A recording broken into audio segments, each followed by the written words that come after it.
Makanya dikatakan di sini dengan kalimat li'annahu yarmidudz dzunub ay yahrikuha, bahwa Ramadan itu akan menghanguskan, akan menghapus segala macam dosa dari seseorang, seperti api yang menghancurkan karat yang ada pada besi.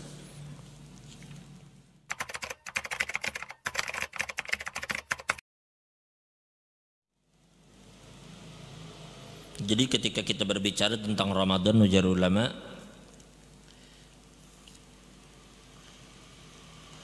wa huwa syahrut tasi'u min asy-syuhuril arabiyyah wa afdhalus syuhur wa summiya Ramadan kila indama wada'a al-arab asma' asy-syuhur wa faqa hadha syahr shiddatul har samuhu Ramadan min ar-ramda ay shiddatul har kila li'annahu yarmidudz dzunub ay yahrikuha. Jadi nama Ramadan itu seperti kita katakan kemarin diambil dari kalimat ramda. Jadi ketika dulu orang-orang Arab menamai bulan ini bulan ini bulan ini bulan ini. Nah ketika giliran mereka menamai bulan yang ke-9 dari 12 bulan, maka bulan ke-9 ini datang bersamaan dengan datangnya musim panas. Panas benar. Sehingga ujar mereka dakhala asy-syahru fir ramda, masuk bulan ini di musim yang sangat panas, sehingga mereka sepakat menamai bulan ini dengan nama Ramadan. Panas artinya. Maka filosofinya ujar ulama,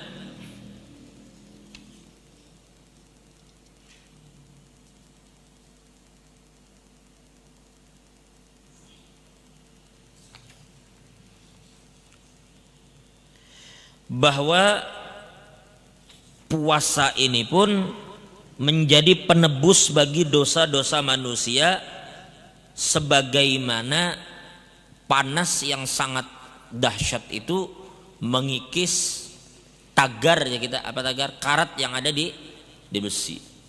Sekarang menurut Ikam ada besi berkarat, pedang berkarat, lalu Ikam masukkan ke dalam api yang sangat panas.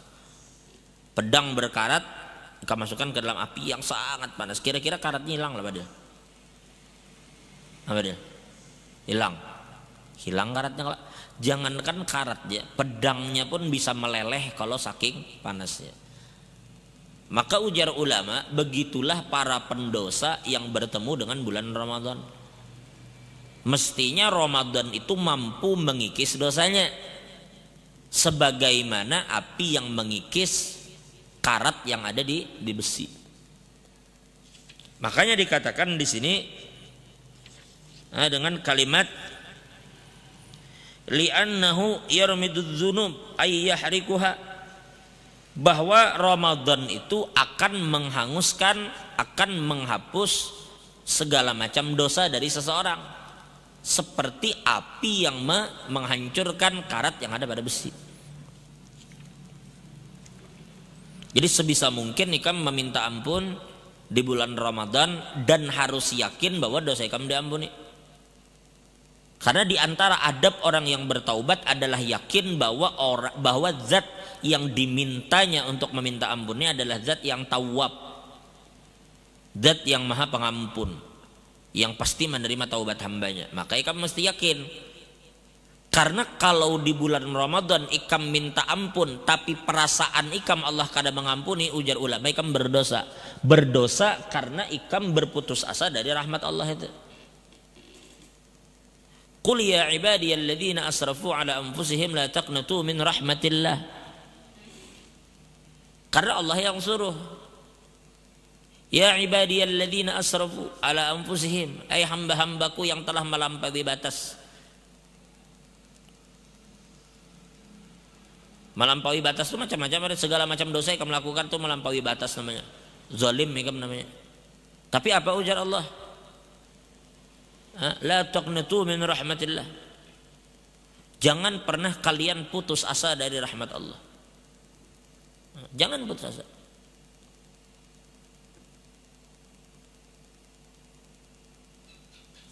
Karena Allah mengampuni semua dosa.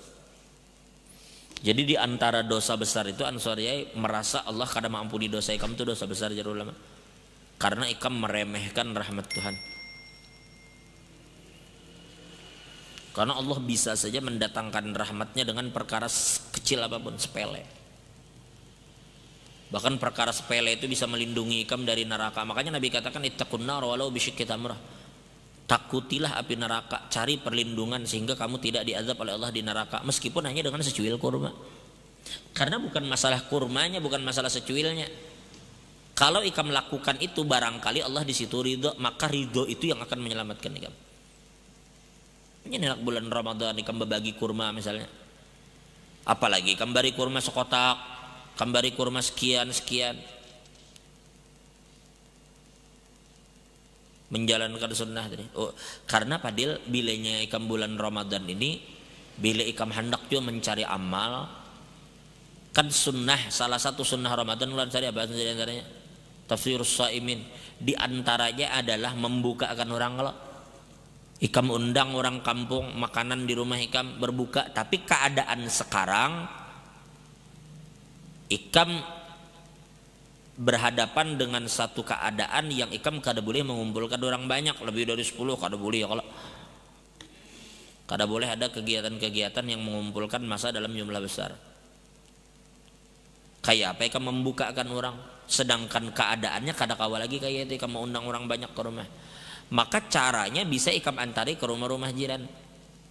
Kalau ikam kada bisa dengan makanan-makanan berat macam kayak opor, macam ikam ulahkan rica-rica, macam ikam ulahkan misalnya daging masak abang, kam dananya kada ada, apalagi keadaan genah begawi kada bisa orang. Sudah seadanya apa yang ikam bisa. Meskipun ikam cuma mengantari kurma. Ikam nukar kurma antari tetangga dibungkusakan misalnya 20 buting atau 30 buting, antar ke sini, antar ke sini, antar ke sini. Karena orang ketika berbuka, ya Allah, yang pertama kali dicari apa Ibrahim?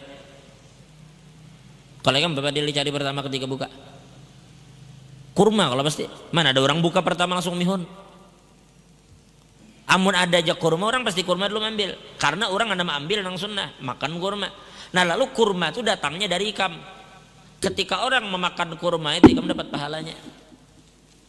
Jadi kita pakai siasat apa kira-kira nang aku bisa lakukan untuk menjamu orang yang berbuka. Ya salah satu siasatnya dengan membagikan kurma. Ketika kurma itu dimakan oleh orang yang berpuasa, ikam mendapatkan pahala seperti pahala yang dia dapatkan. Maka gunakan kesempatan itu. Kalau inya puasa dapat pahala sekian, ada 10 orang, ikam membukakan mereka, maka berapa pahala yang mereka dapat, ikam dapat juga. Hanya dengan bermodalkan kurma. Kalau misalnya ikam kada banyak punya modal. Tapi tentunya semakin ikam sempurna memberi ini sampai kanyang lebih afdal. Tapi kalau mampu seperti itu, kalau kada sudah seadanya kurma tadi bang. Karena kurma itu pulang keuntungannya bila ikam memberi, kada mungkin orang sekali makan kurma itu langsung 10-15 kan, mungkin paling orang sebuting 3. Jadi awet kurma tuh. Ikam beri sekotak misalnya kurma harga berapa tuh ikam beri sekotak, orang bisa awet sebulanan. Karena orang kada bekilau kurma itu juga. Kurma itu segitu orang makan berbuka pertama kali. Berarti makanan ikam itu bakal jadi yang pertama dimakan orang ketika berbuka. Maka berbukanya orang dengan yang ikam beri. Itu salah satu siasat bila ikam hendak dapatkan di bulan Ramadan ini. Dan juga salah satunya penyakit itu tuh bisa juga diobati dengan sedekah. Jadi niatakan bersedekah itu pertama untuk mencari keridhaan Allah, yang kedua untuk menyembuhkan segala macam penyakit zahir batin. Atau dengan niat apapun sedekah tadi, karena ketika kamu bersedekah tuh Allah ridho di situ. Nah lalu ikam meminta kepada Allah, ketika Allah ridho, insya Allah kabulkan. Karena ikam mengetuk pintu Allah itu ketika Allah dalam keadaan ridho. Berarti ikam bertawassul dengan sedekah ikam itu, dan itu afdal. Ulama dari timur barat sepakat. Salah satu tawassul yang paling afdal, salah satunya adalah bertawassul dengan amal soleh. Itu disepakati oleh ulama, karena ada yang berdebat di situ. Lalu kamu bersedekah, setelah kamu bersedekah kamu berdoa minta kepada ya Allah, anu ini hajat turun, ampuni dosa, sembuhkan segala penyakit, berikan kesehatan, keafiatan. Insya Allah Allah akan beri itu. Ikam pahalanya pahala besar. Yang kedua ikam dapat pahala menyenangkan hati orang, senang hati orang. Gulah gerakan-gerakan itu kita buat gerakan misalnya berbagi kurma. Oh jangan sepelekan lah itu. Tampaknya sepele kok, itu kan perkara sepele. Kurma itu makanan Nabi itu. Kemudian dikatakan as-siyam riwayat Imam Ahmad ibn Hanbal dalam musnadnya, as-siyamu junnatun wa husnun hasinun minan nar. Bahwa puasa itu adalah benteng yang kokoh yang akan melindungi seseorang dari api neraka.